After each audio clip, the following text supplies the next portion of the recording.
Clemence Dujardin, mart il-blogger u ex-kap tas-Segretarjat tal-Ministru Ostingat, Manuel Delija, ħabbret li rriżenjat mill-laqda mhux governattiva Occupy Justice. F'messaġġ qasir li tellet fuq il-profil tagħha ta' Facebook tard il-ħadd filgħaxija, Dujardin li kienet waħda mill-attivisti ewlenin ta' Occupy Justice ħabbret li kienet qed tirriżenja mill-istess għaqda. Hija qalet li kienet qed tagħmel dan għal raġunijiet personali. Waqt li għadu mhux ċar x'wassal għar-riżenja tagħha, Dujardin irriżenjat ftit tas-sigħat wara li d-deputat Laburista Glenn Bedingfield qal li waħda min-nisa li tmexxi din l-organizzazzjoni diġà kellha każ ta' miżappropriazzjoni ta' fondi pubbliċi minn entità governattiva. Qal li dan il-każ qatt mersaq il-qorti fi żmien il-Partit Nazzjonalista iżda kienu keċċewha mix-xogħol.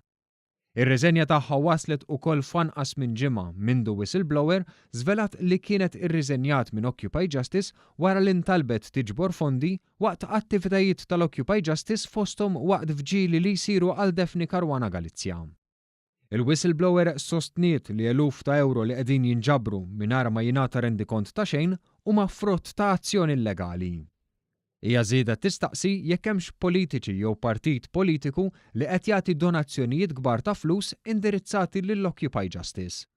Intant meta mistoqsija minn One News, Pia Żammit, il-kelliema ta' Occupy Justice, ma ċaħditx l-allegazzjonijiet serji li għamlet il-whistleblower fosthom li qegħdin jinġabru flus b'mod illegali. Mill-istħarriġ li għamilna irriżulta wkoll li Occupy Justice naqset milli tirreġistra mal-Kummissjoni għall-Għaqdiet Volontarji. Minnaħa tiegħu il-Kummissarju għall-Għaqdiet mhux governattivi Dr. Anthony Abela Medici ikkonferma ma' One News li huwa obbligu li l-għaqdiet jirreġistraw inkella ikunu qed jiksru l-liġi.